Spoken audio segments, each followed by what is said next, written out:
We're not allowed up here. You know what they're like? They're panickers, the pair of them.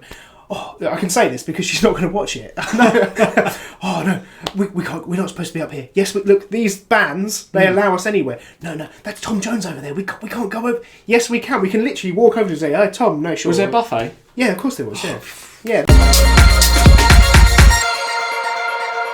Hello, everyone, and welcome to episode 6 of Danipedia. That's right, we made it to the big 6th episode. Everyone looks forward to the 6th episode, right? Yeah, I think so. Yeah. They always say you've made it when you got to the 6th episode. Definitely celebrity status. That's it now.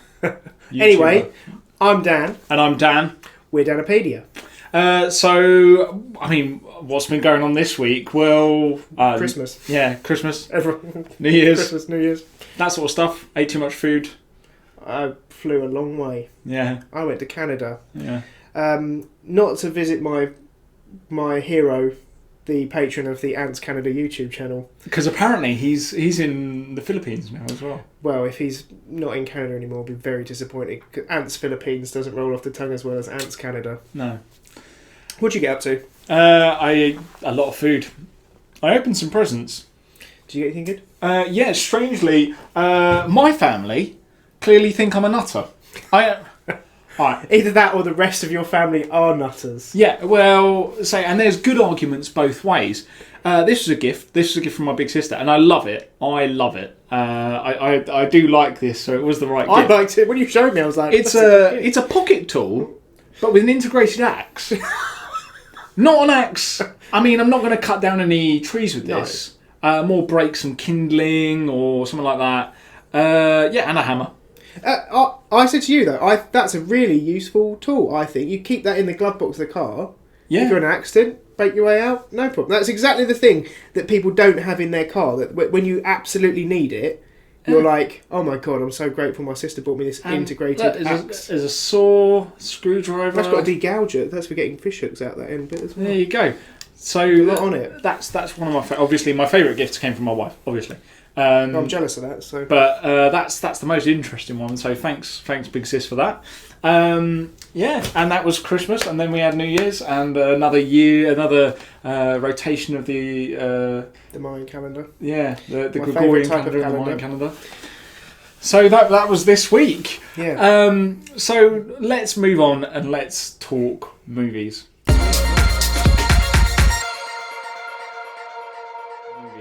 Yeah, well, I had a very good week for movies because my family flew to Canada before I flew to Canada, as I had a prior commitment that I could not avoid. Congratulations, Tim and Becky, on your wedding. I was best man, did a cracking speech, don't want to toot my own horn. Nice.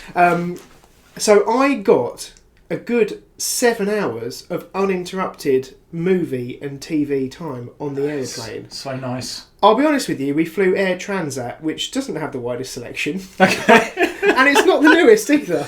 Okay. But there's a few things on my list that were luckily on the TV on the plane, so I absolutely gunned it. I was halfway through the first film before we'd even got off the runway. So what was let's go through the good films. First movie I watched, John Wick 3, Parabellum. Oh my goodness, and I watched it as well because it's just come out on Netflix. Brilliant. I didn't go to see this at the cinema because I thought, I don't know why I didn't go to see it. It's a threequel. It's probably not going to be as good.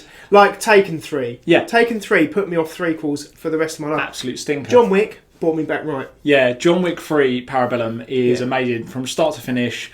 It's got everything going on. It's consistently John Wickian. Yeah. If you want a really good drinking game as well, every time someone gets hit in the reproductive area, do a shot. 15 minutes in, you're done. Yeah. You're not going to make it to the end of that movie because there's a lot of people get hit in the baby making areas. Yeah. Favourite moment for me, it's got to be horse versus motorcycles. I like that, but my favourite thing was still the bit in the hallway where all the weapons were, the throwing knives. Oh yeah. Knife. Yeah, they're like they're having this big fight in like a museum. It's or basically like that. it's the sort of thing you'd imagine John Wick to have in his house. Yeah. Like, oh, this is my house. Here's my corridor of weapons. They're kind of fighting with guns and then fighting with their fists, and then both him and the bad guy he's fighting both suddenly glance around and realise there's weapons cabinets everywhere and just start smashing glass. Yeah, and he puts everyone down in the end. Forget the knives. He disarms everyone of guns, and there's throwing knives, hands being pinned to the floor, straight in the eye. Yeah. There's a real slow murder, eye stabbing. Oh yeah. On the way back from Canada, I was sat next to my sister-in-law. And I was watching that scene, and she just sort of went. You see her sort of looking away, and thank God it's over. It's good though. I like that. There's two kinds of ways. If cinema has taught me anything, there's two good ways of killing someone with a knife in a movie. There is the slow one, with the best example of which I have to say, which still makes me heave, is Saving Private Ryan. Because that one's gut wrenching. That's emotional. You don't want him to die. Yeah, that's you've got a deep one. An affiliation with him. But there's plenty of movies plight with of that. The Jewish people. Yeah, there's plenty of movies with that one. And then the other one, of course, is the "I'm so sorry" and the hug. And I think there's a hug stab in this as well. There is a hug stab actually. Yeah, there's got to be a hug stab. But also there's a third way, which is just which is the main John Wick axe way. in the face, knife in the face. But also the other thing that they brought in were some really great new characters. You had Halle Berry. Yeah, she was very good in it. And her two doggies. Matey boy from Game of Thrones. Oh yeah. Matey boy. Well, I managed to get myself a castle. That kid's there. Oh no, he was in that duo. He was Tyrion's boy. Yeah, but before all of that, he was in. He was in Soldier as well. Soldier. Oh god, yeah. Was Sean Bean in that as well? No, I'm sure he must have been killed. Maybe he had a at some cameo. point. Yeah, he was killed at some Robson point. and Jerome. And he was Jerome. That's right. Yeah. Is he Jerome? Yeah, definitely Jerome. Not Robson. No, Robson goes Green fishing. would be Robson. Yeah. Yeah, he's a little diggy fella. Yeah, that's fine. Handsome Jerome. He was never in Game of Thrones though. Disappointing. Yeah. Well, either way, him, Halle Berry, and dogs. Love them dogs, mate. Love Halle Berry's armoured dogs. They were amazing. You can't beat an armoured dog. Tactical dogs. I'm bringing the next time I'm getting chased down by an army of assassins. Yeah. And anyone who's anyone like has a dog. Will Smith, dog in I Am Legend. Yeah. Survived for absolutely ages. Yeah. Jon Snow. He's got a dog. He has a dog. Even Sansa had a dog. Sansa had a dog. Didn't last long. Oh, that's too lasted longer than Sean Bean. Yeah. Gotta have a dog. Gotta have a dog. That's not correct. Lady got killed before Sean Bean. I'm sorry, that was an inaccuracy on Game of Thrones. Yeah. So John Wick 3, fun rating? Fun rating. Fun rating. Yeah, four thumbs. Four thumbs. John Wick's brought back the three. Yeah, it's the threequel. Threequels are okay again. They're safe. Yeah. They're just unless Liam Neeson makes another one. Oh no. Yeah. So as soon as I finished that, I moved straight on to Godzilla. Now, which Godzilla is this? This is the Godzilla that's got the girl from Stranger Things in it. Which she'll always be known as, let's be honest. Yeah, she's always going to be the girl from Stranger Things. Yeah. Stranger Things girl, actually one of the best things about this movie, and also Guy from Friday Night Lights, sort of okay. Actually, this is one of the better Godzilla movies that I've seen. Have you seen it? No, I haven't seen it. I really liked the Godzilla reboot. I'm not talking about 1998, though. No. Jamiroquai, that was the best Godzilla theme tune. Yeah, that is probably one of the best movie theme tunes. Everyone knows Deeper Underground, don't they? But no, I'm talking about the one with Breaking Bad. No. It's better than that one. It's better than that. It's better than that, I think. But Breaking Bad and Kick-Ass in one movie, by the way. Yeah, effectively. Godzilla. Yeah. But it links in with Kong Skull Island. Yeah. Which I also really like. So does it lean into that very, very hard? Monster movies. No. You see, I know they're building Kong this universe. mentioned, Kong Skull Island mentioned, and they've basically got these Titans that they've called them. Right. Monarch, which was the Godzilla original monster movie thing, mentioned throughout folklore. In all of these sci-fi universes, Monarch are under duress from the government to hand over the keys to the Titans, sort of thing, but they don't want to do it. Another Game of Thrones bad boy, Tywin Lannister, Oh, yes. shows up, absolute boss. I love Charles Dance. Former SAS British soldier gone rogue. Ooh. You just can't. It's a great I'm character for him. Yeah, exactly. As soon as that he showed up and we're here to take the keys to the Titans, you were like, "Yep, I'm in. Yep. I'm in this. Hand them over. Yep, just give them to him." Charles But- Dance is amazing. 100% see that if you haven't seen it. It's King of the Monsters. Godzilla King of the Monsters. Yeah, I mean, I love all the backstory with Mothra. I like the original. Oh my god, it's Godzilla! Like proper original Japanese motion. Like all those monster movies are brilliant. Mothra makes a good appearance in it. Mothra shows up, absolutely rocks it. Three-head dude. Yeah, he's the a big main. deal. Monsters. They call it Monster Zero, but I think it was called Ziropu or something like that. Ziropu. Okay. Ziroku. Ziroku. Well, we can't do a full thumb rating for this No, because we're not corrupt on seeing it. I'm going to give it 1.5 on my own though. 1 3/4. There we go. I'll come back and good. I'll bring my thumbs back to the table Yeah. when I've reviewed it at my leisure when it comes out on a streaming service. Exactly. Yeah, it's going to be out soon. Anything else? Yeah, absolutely. So, like I said, I had a lot, a lot of time. So straight on to a movie called Stockholm.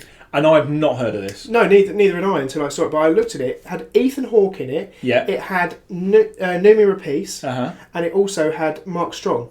Nice. Yeah, and then some strong Scandinavian actors as well. Who, they haven't made massive waves in like American cinema or anything, but you know them. Yeah, they've been dotted around. Yeah, and it's effectively a semi-true story about the origin of the term Stockholm Syndrome. Oh. So, bank robbery, which is just basically Ethan Hawke creating a bank robbery situation, lets everyone go apart from 2 of the bank clerks, and basically gets them on his side, and they're sort of on board, and Noomi Rapace falls in love with Ethan Hawke's true story. He went to prison and she carried on she left her husband for the bank robber. Yeah, but Mark Strong's in prison in Sweden, and he is effectively bought. Oh, I'll agree. Yeah, I'll come and help you. He's my friend. I know him. He's made a request for me. I'll come and give you a hand. As soon as he's in there, he's like, I can't believe you've pulled this one off, bruv. Like, it's good. It's really acting's all good. Story's all good. It's nostalgic because it was set in like the 70s, late 70s. Cool. It's got a cool little, that information caveat. That's where Stockholm Syndrome comes from. It's good. Ethan Hawke, as far as I'm concerned, can do no wrong. Right? He's untouchable. Yeah, he's all awesome. the way. You Great. track him all the way from Training Day, all the way to. Have you seen First? Oh, what is this film called? Oh, I can't believe I'm having a mind fart. First Revision, First Reformed. No, I've never seen that. First Reformed. Oh, if you like Ethan Hawke. I do like Ethan Hawke. Even Daybreakers. First Reformed was a very... Yeah, I love Daybreakers.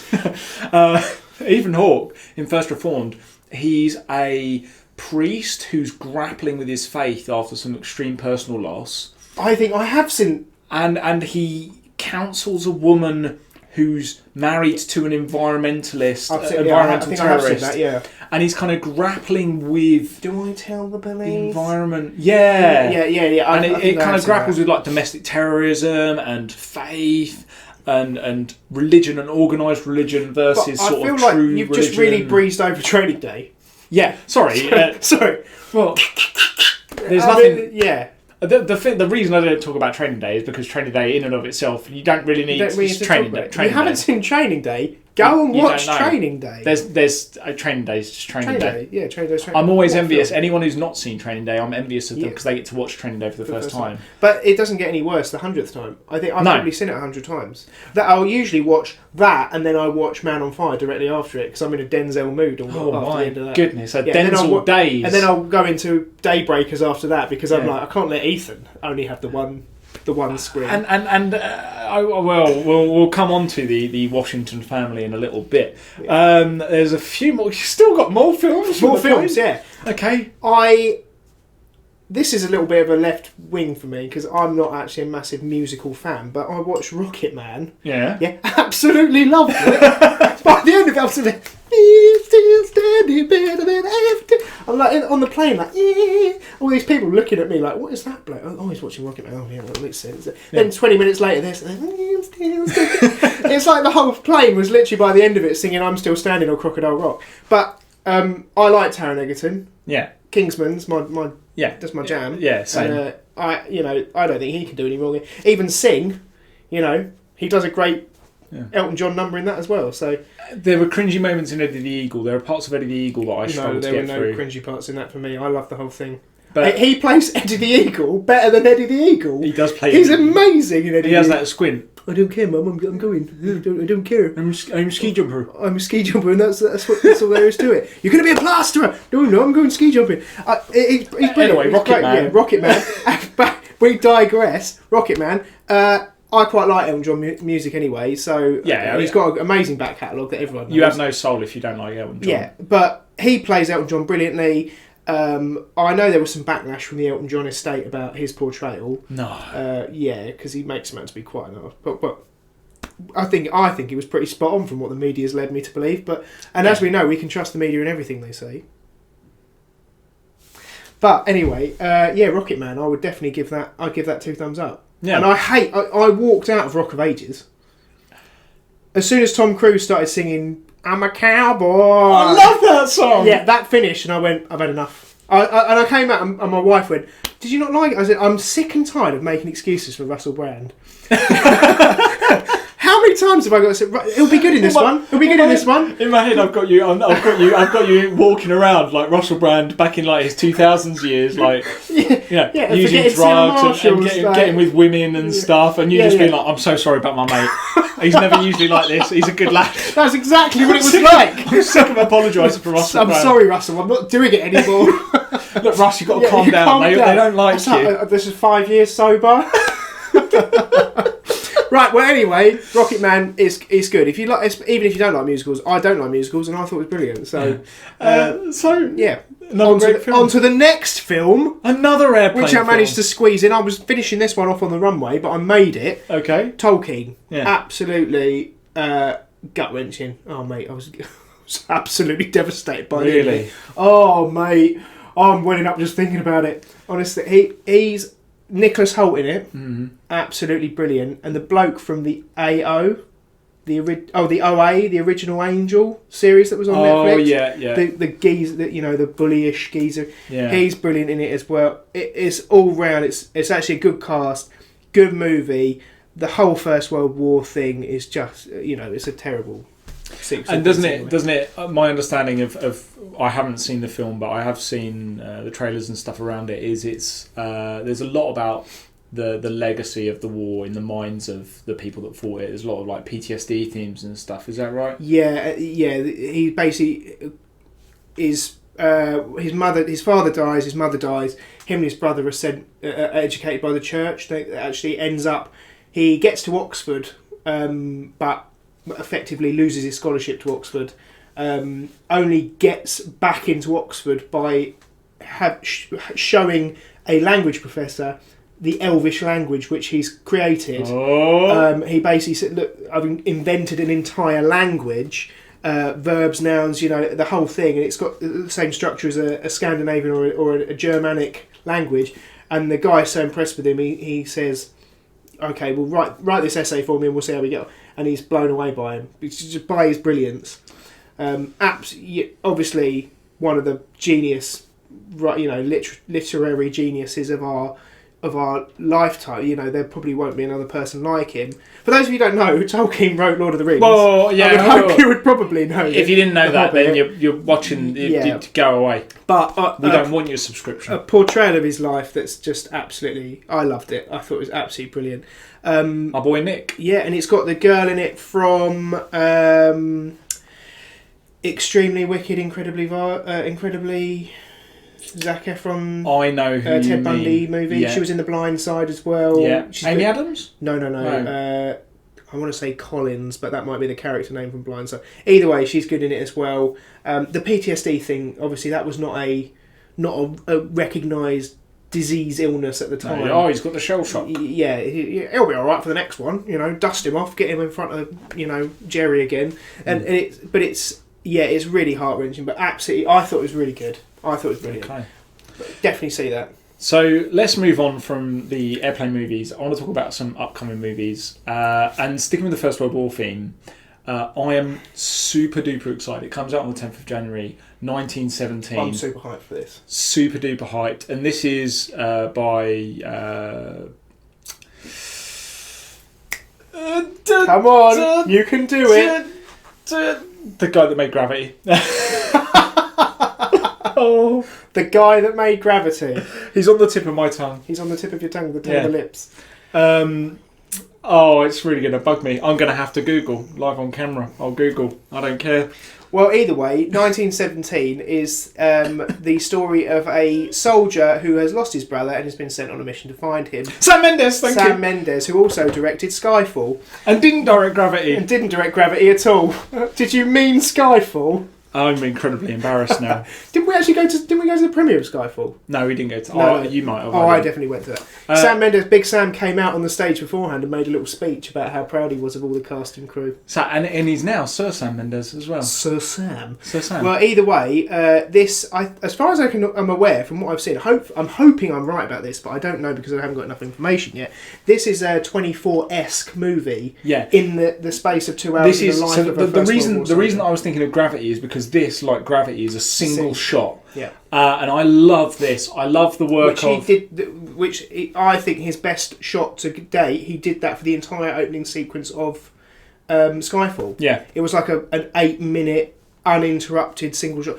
Well, the first time I saw that, I was blown away. I was like, my dad literally sat next to me and went, he hasn't cut yet, and I was like, you're right, he hasn't. It's like, we're 8 minutes in and we're still going. We haven't even started on the action yet. It was brilliant.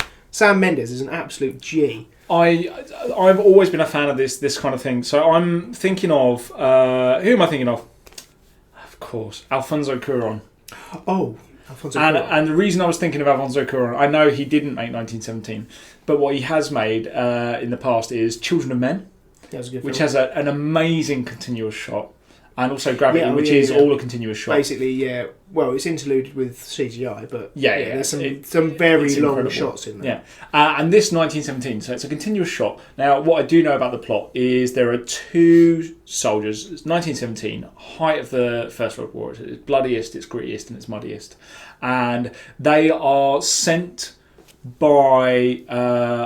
Benedict Cumberbatch? No, I think they're sent to find Benedict Cumberbatch. They are sent by the nice geezer from Bridget Jones.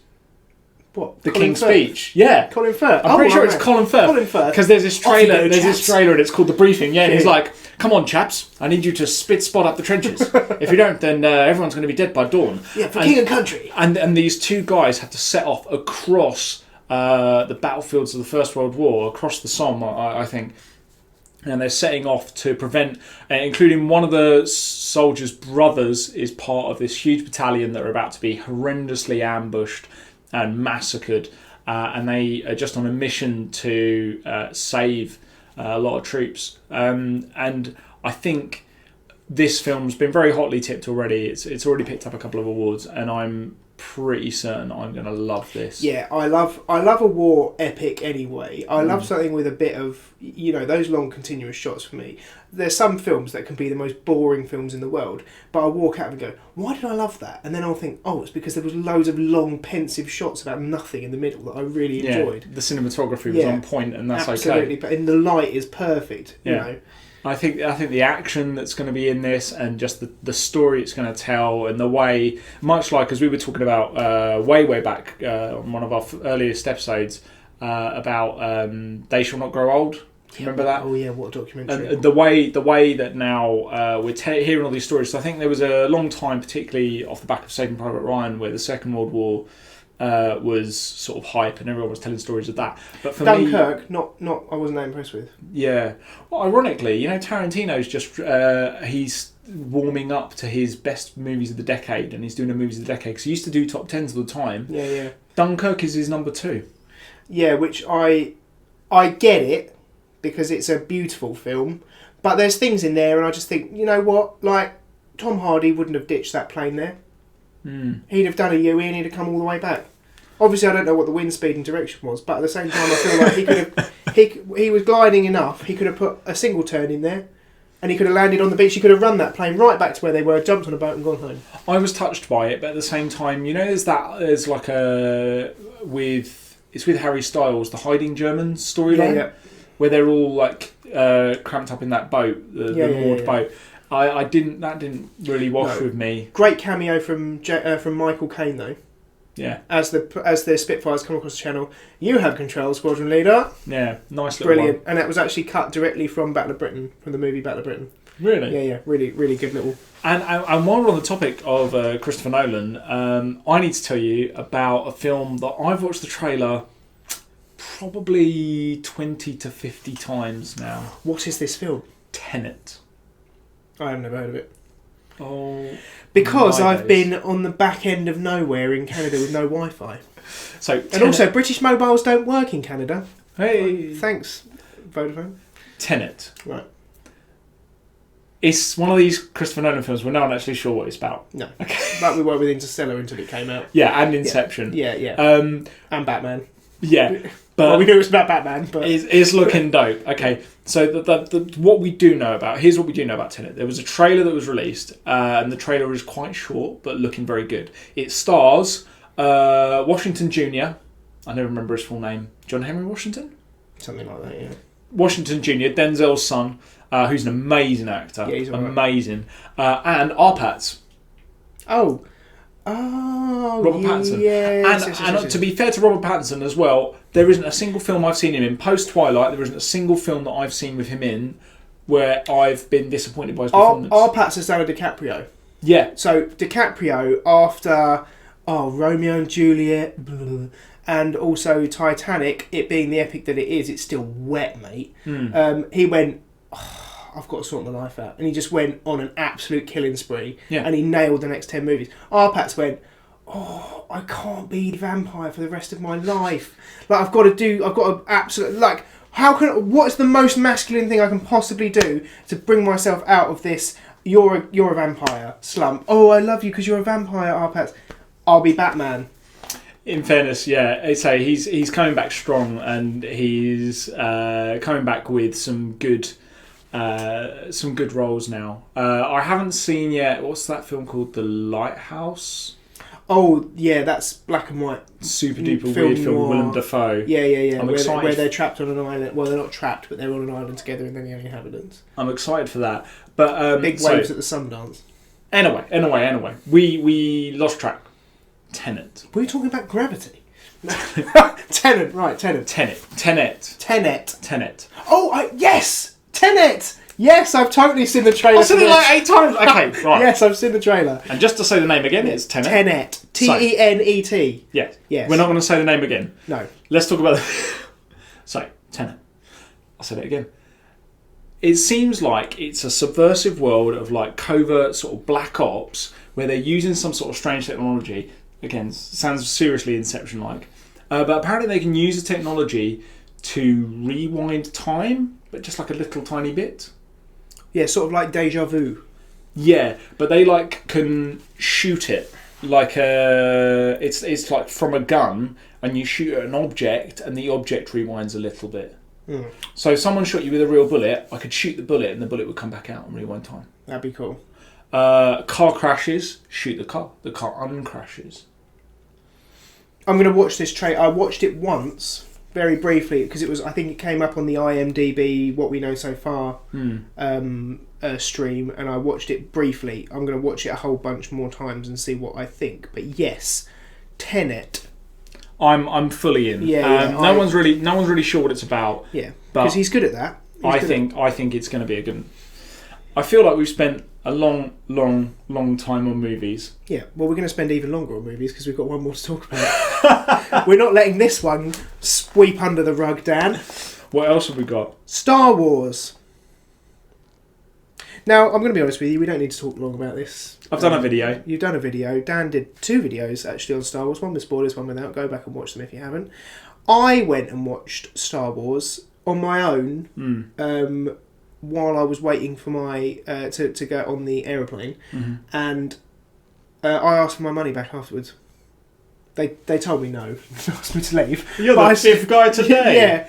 I was really upset, really disappointed. It's not the end. What a good ending! It's not the end. He's left it wide open. It's literally like, it's the last film in the franchise. No, it's not. Disney love making money from Star Wars movies and toys. They're going to make another 3 in 5 years' time. We're announcing the latest Star Wars trilogy. Exactly what they do. You're ruining it for us all. I'm annoyed with you, and I'm not signing up to Disney Plus now. Well, I am. I'm going to watch The Mandalorian. Then I'm going to cancel my subscription. I'm going to sign up to Disney Plus. Yeah. Fully. Interestingly, we do have someone's got in touch with me, an old friend, and he's got in touch with me, and he said he believes that it was a good film. He said he believes it was a good sequel and one of the better Star Wars movies. Not for grown-ups. It was great for kids. And he's officially said he would like to come on the show and defend his position. He's more than welcome to. So you were right in what you said.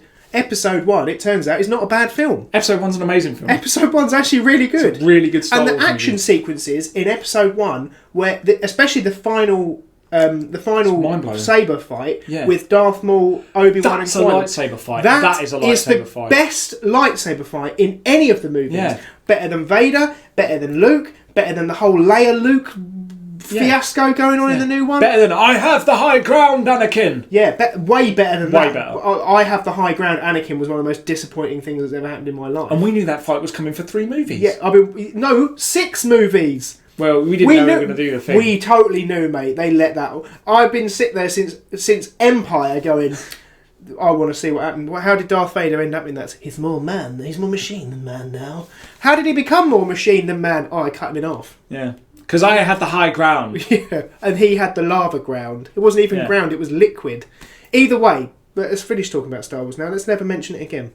Well, apart from when your mate comes on on to defend his position. I'm really looking forward to that. So am I, because I'm going to rip him to pieces. Let's all stay calm. We can calm. I'm sorry, I've probably never met you before. Have I met him? No. Oh, good, okay. We'll have a nice, calm, rational debate in our new unpopular opinion-esque topic show that we'll be doing. More to come. Stay tuned for that, or find out more about that down the road. So let's move on and talk TV shows.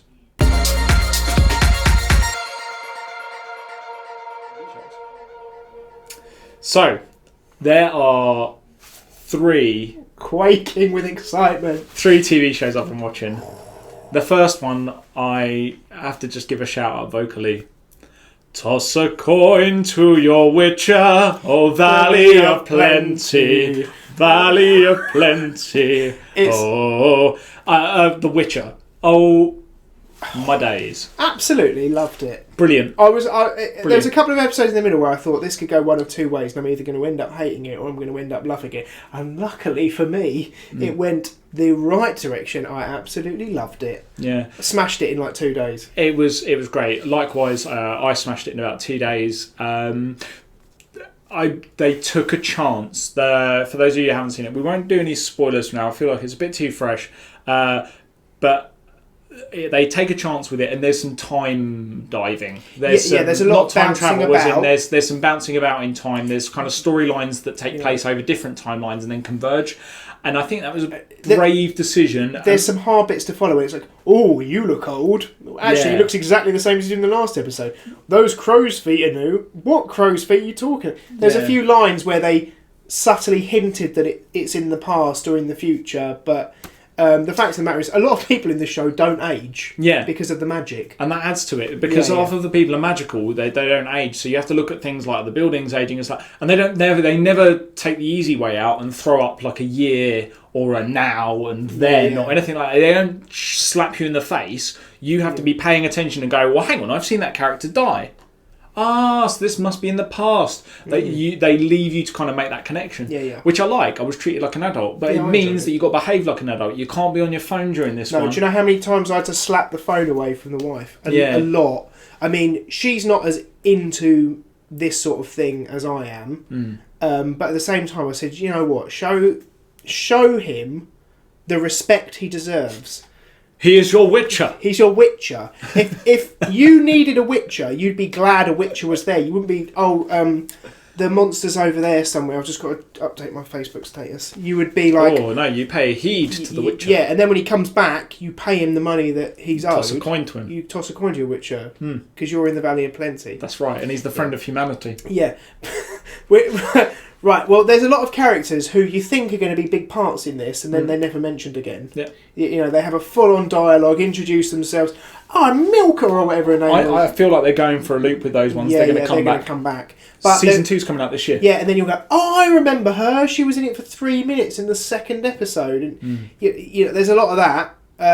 But brilliant, absolutely. And the sequences, the action sequences, the fighting, so many the amazing special effects, the opening special effects where they come out of the lake. Yeah. Absolutely. Everything. There's so many good fight sequences, and I can't wait to see. You know, it's got Netflix money, so the monsters all looked amazing. The dragons were a little bit disappointing. Yeah, close. They weren't as good as GOT dragons. They were really skinny. Yeah. And they didn't breathe enough fire. Oh, I was happy with those. They don't have to be. They were a bit shiny. Yeah. Do you know what I mean? They just looked a bit... That CGI sheen to them. Yeah. They didn't look matte enough. I like a matte dragon. I'll forgive it. Yeah, if I was decorating a dragon, I'd be making it matte. The thing I'm most impressed about with Henry Cavill's performance is everything else is his grunt. Yeah, you know his good grunt. He's a good grunter. Yeah, I just sound like Marge Simpson when I try and do it. But he's got this kind of thing going on. So Witcher thumb rating? 4 thumbs. 4 thumbs once again. 100%. Absolute boomer, that one. Right, what else have we got? Oh yeah. Don't flip with cats. Don't flip them. Rule 0 of the internet is... Don't flip with cats. Don't flip with cats. This is a dark show. Yeah. Oh, from the first couple of minutes, I was going, they can't show this. Yeah. Luckily, they don't. But for those of you that don't know, Don't Flip with Cats, as we're going to call it on this show, is basically a team of vigilante internet detectives who are looking for a man in a video who appears to murder cats. Or it doesn't appear to, he actually does. Yeah. He kills cats. This is a real thing. Cat murdering man who then starts taunting the internet detectives when he finds out that they're looking for him with more cat murders. Absolutely incredible story. And when you look into it and it's real, it's even more unbelievable that A, there could be people out there that would do this kind of thing, B, that the police would not listen to the internet detectives' information that they gave them and said, this guy's definitely going to become a serial killer, you should stop him, and then his actual evolution into becoming a murderer. But I think we have to be fair, and obviously this story is told from a certain perspective, and one thing I will say in the defence of law enforcement is what you didn't hear is all the white noise. I think that for every internet detective, and one famous case that I remember very, very well, I was heavily into Reddit during and when the Boston Marathon bombing occurred, and there was some horrendous internet detective stuff going on at the time. They ended up accusing as the internet's prime suspect a young man who'd actually taken his own life the night before the marathon, which is also a close to home with Don't Flip with Cats, because that does happen to a South African chap. Yeah, obviously there's probably he had other outstanding mental health issues, but you can't deny that maybe a portion of the internet jumped on the "it's definitely him" bandwagon without the very quickly, even though there was still a voice in the background saying it's not him. We're pretty sure it's not him because the guy definitely lives in America and he's in Zimbabwe or some an African nation, in Southern Africa. And he unfortunately took his own life, which is very sad. Yeah. So I take it with a pinch of salt. What I'm basically trying to say is please, I don't want people to watch that show and then think, I'm going to be an internet detective now. Yeah, I've got way too much to do. This is one case. This is one case where the internet detectives were right, and it's fascinating. But think that what you don't see is the white noise generated by all the other internet detectives out there. Yeah, the fact still remains, though, that the internet detectives sent the name, address, and a video of him murdering someone, and the police were like, "Hey, where did this video come from?" That's the point. That's the point where the police should have been like, "All right, okay. These guys might be onto something. Here's his address. This is what he looks like. This is what he does for a living. Here's hours of previous footage of him torturing animals and cats, and maybe you should listen to him." Yeah. Incredible what an everyday person can actually do with the internet if they set their mind to it as well. Definitely, if you liked Making a Murderer, then Don't F With Cats is definitely up there. Yeah, definitely. So otherwise, TV-wise, there's one other show. It's a bit of a guilty pleasure. I didn't even put it on the pre-show notes. Oh yeah, this is a surprise to me. Thanks, Dan. The Masked Singer. Well, it would be great if the actual singer didn't give it away on social media beforehand. Who did that? Queen Bee. Don't tell me. Don't tell me. Don't tell me. I know exactly. Don't tell me. Don't tell me. Because she told everyone on her social media. Don't tell me. Don't tell me. I'm gutted because I'm really into this. I've been talking online to people. Yeah, well, everyone knows who it is because I she told everyone. When did she do this? About a week before the show started. Oh, I haven't seen this. Well, don't go on. I was going to say her name then. Don't say it. Yeah, she's ruined it.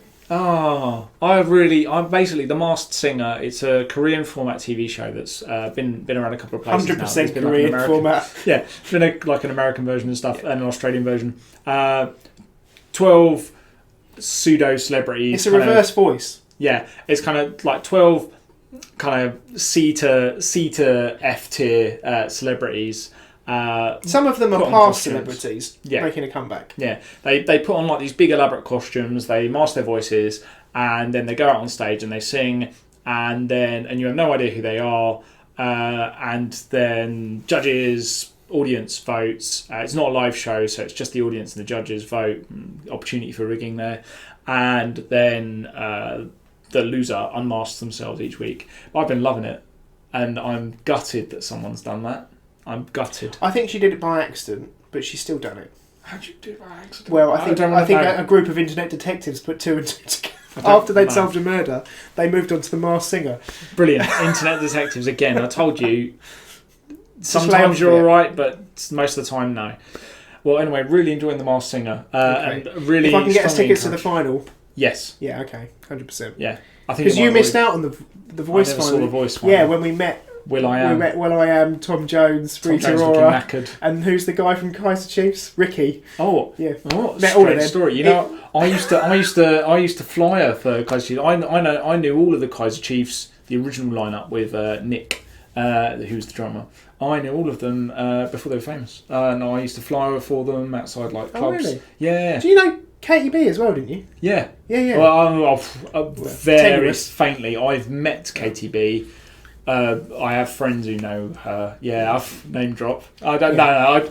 I've met Katie once, I'm very briefly. I don't know her. It was a shame that you didn't come to the Voice final with us because I took your wife, my wife, and a friend of mine, and your wife and my wife. When we were ushered to we had, green room tickets because we were lucky enough to work on the show. It was our sort of reward. We're not allowed up here. You know what they're like. They're panickers, the pair of them. Oh, I can say this because she's not going to watch it. Oh no, we can't. We're not supposed to be up here. Yes, look, these bands, they allow us anywhere. No, that's Tom Jones over there. We can't go over. Yes, we can. We can literally walk over and say, "Oh, Tom, no, sure." Was there a buffet? Yeah, of course there was. Yeah, there was. And there was mozzarella tomato salad. It was absolutely banging. I heard my wife said, "Will I Am," then come off Twitter. No, he sat. He was on Twitter the whole time, and annoyingly, the live performances were all pre-recorded. No. Really disappointed we were. No. Oh no, we weren't that disappointed because we went to the final of The Voice. So it's pretty good. Check out The Masked Singer, which is on ITV. I think it's every Saturday or something like that. And then there was one other thing that I wanted to mention. This is just quickly, and I know we're a bit angry with Disney, whatever. Really angry with Disney Plus, but WandaVision. The show featuring Scarlet Witch and the other one. Vision. I'm having confused mind parts today. Yes, thank you. Vision. Yeah, Vision. WandaVision. The main One of the main Avengers. Wonder and Vision coming together. It's been moved up and it's going to be in 2020. Which I think that's good news. That's a little bit exciting. I could probably deal with that. I'd probably watch that. It's a little bit exciting. Do you know why? Or why a lot of people are speculating? Why? It's because Mandalorian's finished in America and now everyone's stopped paying for their Disney Plus Oh, yeah, subscriptions, just like you're saying. And they're like, oh, You got to keep wetting that whistle, haven't you? we need to keep it pumped. And I think that's where The Disney's back catalogue's not enough. Yeah, where Disney's probably going to struggle. I think they're banking on their back catalogue being strong enough. And whilst there are infinite classics in there, they're the kind of things where, do you know what, you could probably, it's like Christmas movies, you could just get a Disney Plus account for, a month of the year, have a little Disney binge. It does work out good value because, I mean, pre-Netflix, I was paying like £15 a month, £30 a month actually for DVDs probably. I was buying at least 2 a month. We've already established this, you're the last geezer to buy DVDs. No, but the kids are, Daddy, I want to watch Cinderella. You have to go and Disney DVDs are like £15. Well, they do that supply and demand thing. They put them in the vault and then they bring them out again. There's no discount. You don't go to Tesco's and get a £3 Disney DVD unless it's a Black Cauldron or something rubbish that no one wants to watch. No one likes the Black Cauldron. No one likes the Black. It's really sad at the end though. Yeah. So that's it from TV. Let's talk YouTube.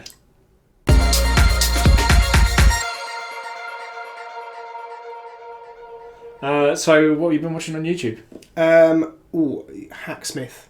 Who's Hacksmith? Hacksmith is he's actually a big YouTuber. I think he's got about 6 or 7 million subscribers. Does some really cool stuff. Made Thor's hammer, unpickupable Thor's hammer, Cap's shield. Does all of those sorts of cool things. Jumped on the Cybertruck bandwagon and made a 2-part special with a half-size full working Cybertruck with electric ATV to suit that went in the back. I love a making channel, especially one that has welding, laser cutting, fabrication, electronics, electric cars involved, all of those good things. Hacksmith. Cybertruck build. It's not a long series, two parts, 15-20 minutes each. Absolutely worth a watch. Subscribe to the Hacksmith because he brings out some absolute bangers. Really clever guy as well, really, really clever guy. And if you want an instructional video on pulleys ever, he's your man. Oh, I know, I've been looking for one. You will need a pulley one day and you'll go, how can I learn about pulleys? Hacksmith, that's how I So I've been watching one YouTube channel that I've been really getting into is a guy named Duvidas. Oh, I don't know how to pronounce it. Duvidas. What is it when there's that O? It's like a 0. Duvidas. So this is a gentleman. He currently lives in America and he's like a looping musician. Yeah, I'm well aware of him. Oh, he's amazing. He's very amazing. He's amazing. He's a live loop musician, so he makes up like songs on the go with one of them live loopers. But his talent is... He plays the guitar one-handed better than Jimi Hendrix plays the guitar two-handed in some... It's pretty cold. In some videos. And he's doing everything like live right there. He's got his sequencers and the keyboard and his voice. He just pops out some amazing songs. And he does songs that he's never heard. He's never even heard. Like, I watched a great one where he did All Along the Watchtower, the Bob Dylan, Jimi Hendrix song. And he basically got his phone out and went, hang on, just let me Google it. And he went, okay, yeah, I can do that. Okay, bass line, cymbals, okay, there's the riff.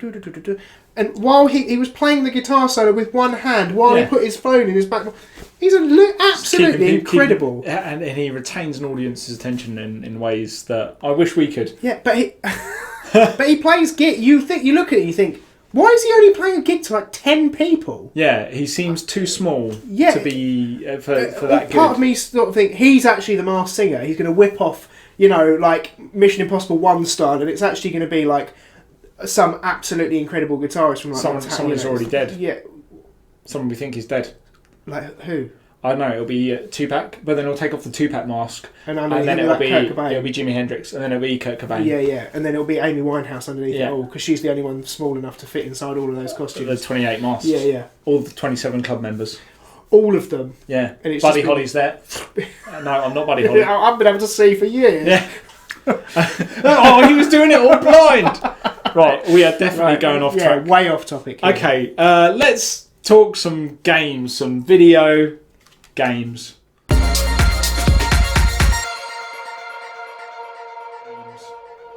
So what have I been playing? I've been playing. I don't know if any of you super duper fans. Just before you talk about that, Uh-huh. I'd like to talk to you about my only video game, Drag Racer. Whoa! All right, Whoa. Hold up, everyone. Can we get a graphic up here? We can get a We'll graphic. try and get a graphic We'll up try and get a here. graphic up there. Drag race update. Drag Race update. Not that drag race. Not the good No, one. not the RuPaul one. The video game Drag Race that I play, where I'm in the top 1,000. Mm-hmm.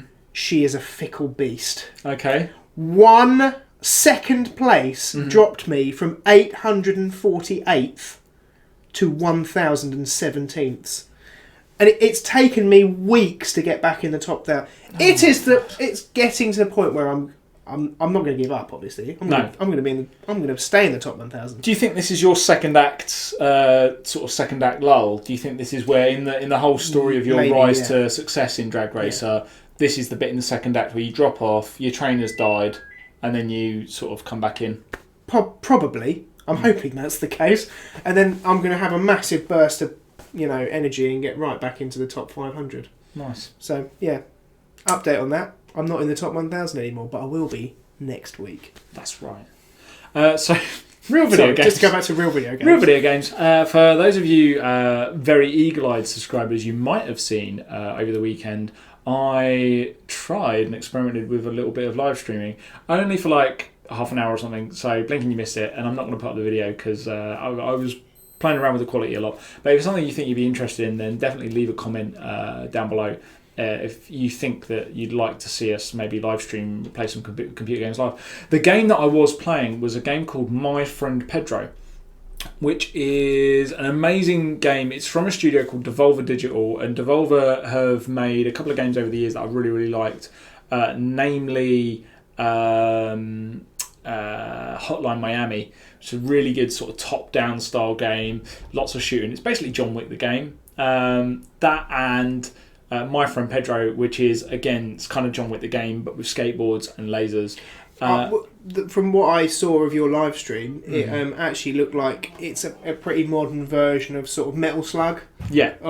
Bodaku Doragon, what's it called? A Black Tiger, that sort of... Yeah. Yeah, it's pretty cool. Lots of backflips, lots of gung fu. Very, very good game. Quite easy. Up until the levels where I started streaming. Yeah. And then suddenly it became an easy... My favourite part of your live stream was, okay, so this is the premise, this is what it's like, and basically, here we go, right, I'm dead. Yeah. It was... And that was most of the live stream was, and I died. Yeah, it was a lot of death. Yeah. A lot of dying. It is not the final 3 or 4 levels that I'm in. You should have just gone back and started again. Difficulty curve, whoop, straight up. I was doing backflips in the first couple of levels, doing backflips, looking so cool, and then suddenly, whoop, getting crushed by lasers.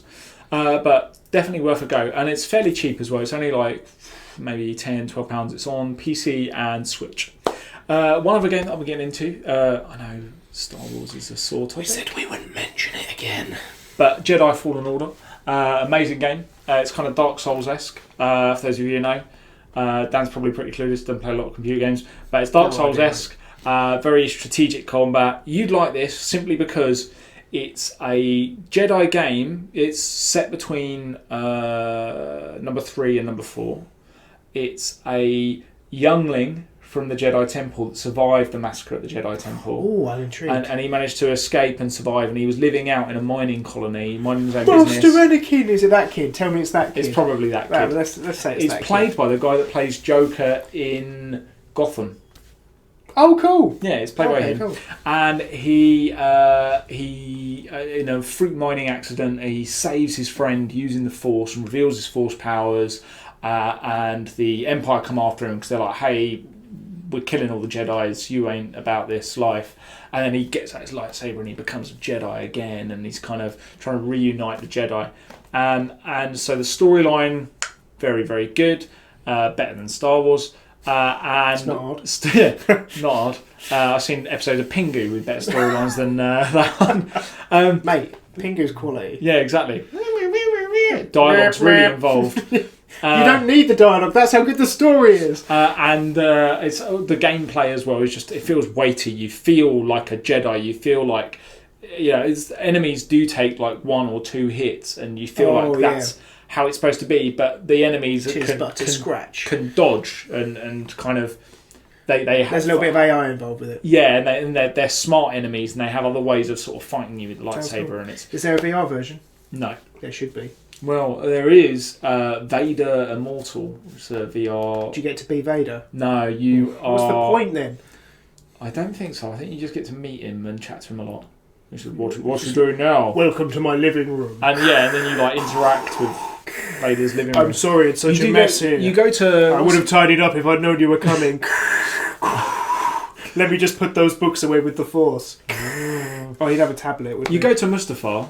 I think you go to Mustafar. That would be cool. Mustafar. Oh, and you know what? Someone lives in Mustafar. Is at the beginning of what's his name? Anonymous Mustafarian 3 lets out the most guttural scream in episode 9 and goes, "Oh!" as Kylo Ren's looking for the Wayfinder. I don't want to think about that film anymore. Sorry. Let's move on from our video games and let's round things off with a little bit of science and tech.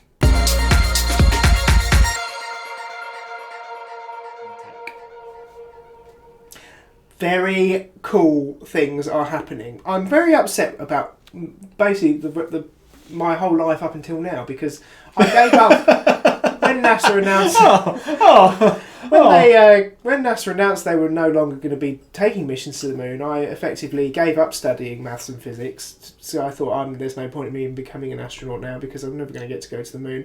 And it turns out I should have carried on studying for both of those things, and I should have worked a lot harder to become an astronaut because now Artemis, which is it sounds like the guys at NASA watched Ready Player One a lot and went with Artemis for the name of a spaceship which is going to be going to the moon.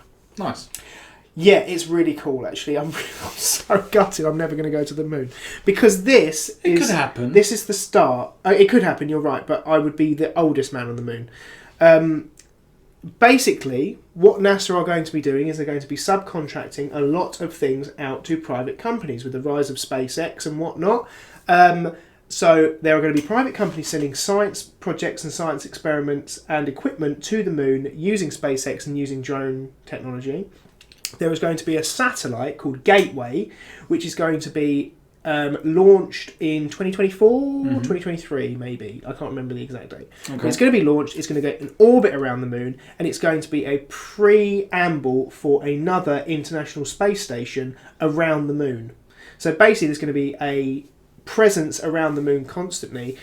It's modular as well, so we can add things onto it. We can make it bigger. It's solar all the solar stuff. We can have experiments brought up from the moon. We can do proper analysis of moon rock and stuff like that in locale. And it's just it's going to be amazing. It's going to be absolutely brilliant. I'm so excited about it. I can't believe how excited I am about it. In fact, and I'm literally. Yeah, I'm gutted that I'm not going to be an astronaut now. Moon is happening. Moon is happening. I never thought in our lifetime we'd ever go back to the moon.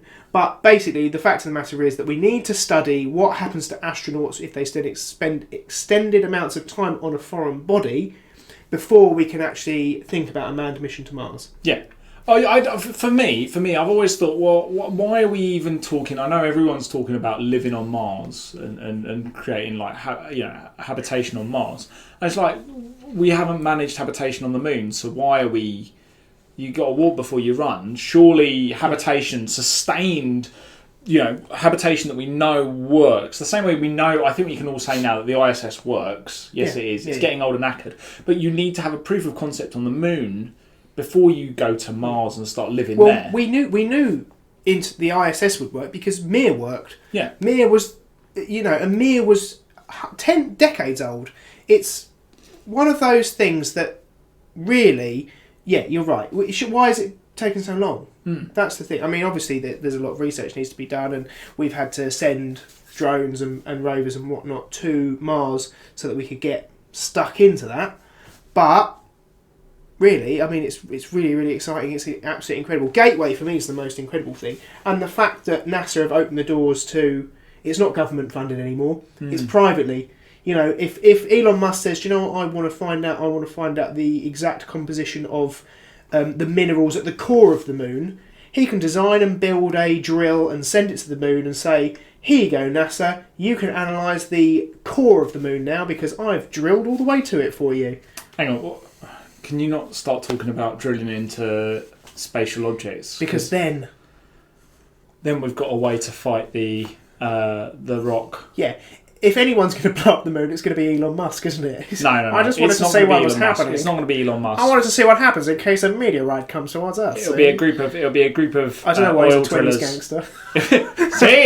See, I'm going to blow up the moon, sonny. What do you need to do? See, I'm going to drill into the moon. See, alcohol's illegal on the moon, don't you know? Yeah.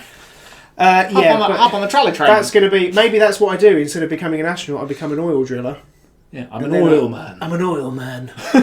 I think it's safe to say that my entire family are oil men. This is my son, JP. He's also an oil man, even though he's 11. We're going way off topic, and we're going back in time because we're talking about the future, not the past. Yeah.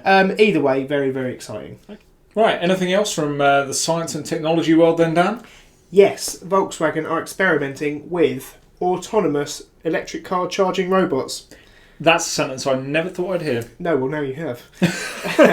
But basically, yeah, I don't really know how it's going to work. I think Volkswagen are going to have to redesign the idea of how we charge vehicles. But the idea is that you'll be driving along, a robot will pull up, charge your car up for you, and then nip off, you know. Or the other thought that I had was maybe you would have a drone drop a battery on the roof of your car, pick up a dead one, and off it goes. And that sort of solves our whole battery not lasting long enough to get us where we want to go issue. It's an interesting concept. I mean, I'm more excited, and I think we've talked about this on previous episodes. I'm excited about the furtherance of battery technology and actually just batteries overall lasting longer. So I worry if this technology gets too good. But I guess for ultra long haul drives, I mean, it's the kind of thing that we would never see in this country because. No, but Australia and Europe and Russia and America and where there are huge swathes of land. The Trans-Siberian Trek. Yeah. Would come in hella handy. Yeah, or driving the Princess Highway in Australia as well, absolutely. Highway 65. You could have automated trucks being powered up by automated... trucks. By a truck... Be cool. I'm excited for that. Yeah. I wonder how they're going to deploy it, because the way I imagine it in my mind, I'm thinking like a speed... you know the bit when he's sort of like laying down on like a trolley and then they winch him down and he gets winched down on a cable and then he goes underneath the truck to have a look at the bomb. And it's like, and Sandra Bullock lifts up the little panel. She's like, "Are you all right down there?" And he's like, "Yeah, I'm fine." But before the battery's charged, Keanu actually gets on the front of your car and goes, "Slow down to 55!" And then afterwards he just cuts himself loose and shoots out. He steals your wife while you're not looking. Oh. Because Keanu's like that, he can do what he wants. I'm excited for that. Yeah, actually, it's more likely to be like, you know, like the robot from the Jetsons. Like, oh yeah. Wheel one out and put a new battery in your car and take the other one and off she shoots. Whizzes off. Yeah. Exciting times. Yeah, it's pretty cool. Anyway, I think that we've covered more than enough there. 100% more. So I'd just like to sincerely thank everyone for coming back after the break. And watching the show and enjoying it. And if you made it to here, then... you are a true Danipedia fan. Well done. We're getting catchphrases. That is our catchphrase. Thanks very much for watching, guys. If you like the video, please comment on it. Please share the video. Do us a favour, share it. If you're on Facebook, if you see this on Facebook or Twitter or whatever platform, please share it for us.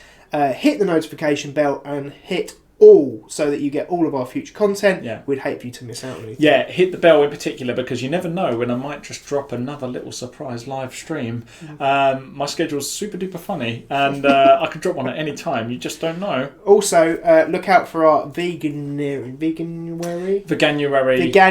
that's how you say it. Veganuary feast. Yeah. We're going to be launching that in the next couple of days. Thanks very much. If you're a vegan, thanks for watching our vegan video, and thanks for watching the channel, guys.